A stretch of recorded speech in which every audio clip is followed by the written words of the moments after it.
And so there's a place to grieve, there's a place to lament, and this is not weakness. This is our path to healing. That once we're able to process that grief, then we're able to find a new level of joy and peace and hope moving forward. And so our way forward is not to avoid the pain, but to walk through it. It's true, some wounds can heal on their own. It's summertime here, and I can get any number of cuts and scrapes and bug bites that my body simply takes care of for me, that I don't have to give it a lot of thought or attention, that my body simply heals on its own. But this is not always the case, particularly when it comes to emotional and relational wounds. That here, if we resist acknowledging and caring for the wound, it simply persists and grows. It becomes like a cancer that festers and grows and becomes worse rather than getting better. That we can't ignore it and assume that healing will come by ignoring these pains. But we seem to be living in a time and culture that does not handle grief well. We either get stuck in grief or we want to bypass it altogether. And it seems that many men are on that latter side, that we just say we're fine. We want to push through it. We want to ignore the grief. Sometimes we want to spiritualize it and say that we've forgiven, but we're not actually acknowledging what we're forgiving. We're just simply saying, I don't want to think about it anymore. And so in that way, we over-spiritualize it, and our forgiveness becomes a defense mechanism, that it distracts us. It bypasses the work needed to actually acknowledge the pain. We just want to skip over it and move into this ideal world of forgiveness. But forgiveness doesn't ignore the cause of what's being forgiven. And we need grief to acknowledge the cost of what we've lost. I see this often in working with couples through affair recovery, that some get stuck and want to always wallow in the pain of what has happened, while others want to bypass that pain and again move toward forgiveness, but not actually sitting with the pain, the suffering, the trauma of what they've been through. And so part of my job is to help slow them down, not to rush ahead, and also not to get stuck. That there's a time to sit with the pain. We don't want to stay there, but there is a time to sit with it so we can then move forward in freedom. But they can't move forward in freedom without first sitting with it. That if we get stuck, we're not living in freedom. That on that side of it, they become obsessed and preoccupied with what has happened, and that is not true freedom. But if we jump over the pain and just try to move toward forgiveness, in many ways, they simply just don't want to think about it anymore. And that's not true freedom either. They're simply resisting, and it takes a lot of that energy, mental energy, emotional energy, to simply not think about those things anymore. And that is not true freedom. True freedom is being able to acknowledge what has happened, but not being taken out by that. And the path to true freedom is, yes, to forgive, but forgiveness is recognizing what has been lost, what cost is being paid. And so the path to freedom is also through grief.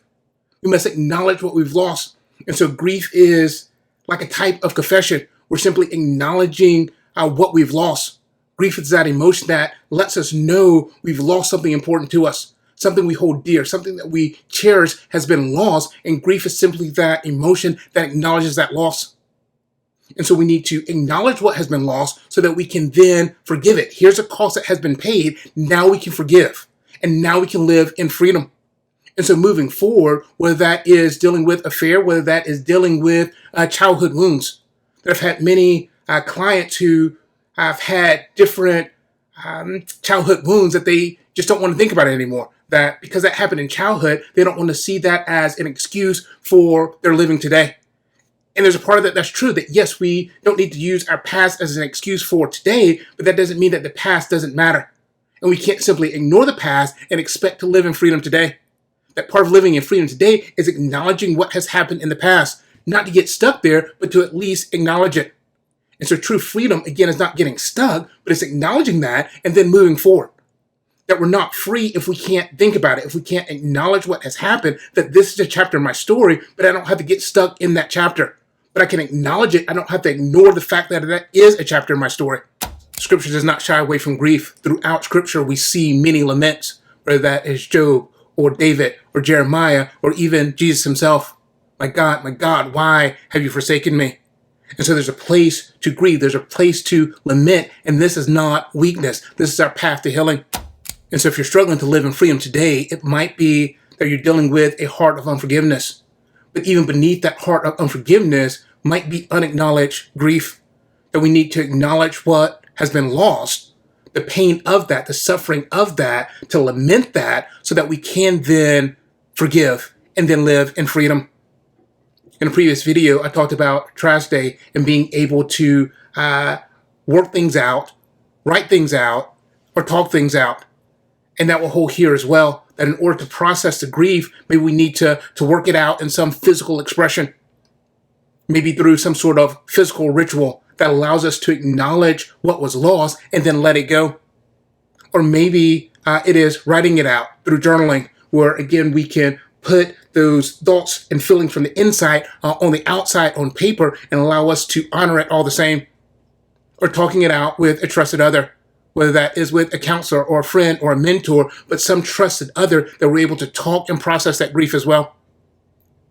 The point of whether we're working it out, writing it out, or talking it out, again, is not to get stuck, but to find freedom, that once we're able to process that grief, then we're able to find a new level of joy and peace and hope moving forward, and not get stuck in the grief, but to honor the grief so we can find the peace, the joy, the hope that we're actually longing for.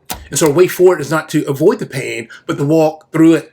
And this is our only way to become the men who can bring more life and healing and freedom to others as well. This is our way that we can rise and reign throughout our life and relationships. And so may you grieve what has been lost, learn to forgive, and then enjoy the freedom that comes on the other side. If this resonates with you, then like and subscribe and share with other men who might also be wrestling with their grief and trying to find their way forward, trying to find their way to freedom. And then check out this next video on the importance of rituals and how rituals can help our soul to play catch up, to acknowledge things like grief so that we can then find our way forward. Check that out here.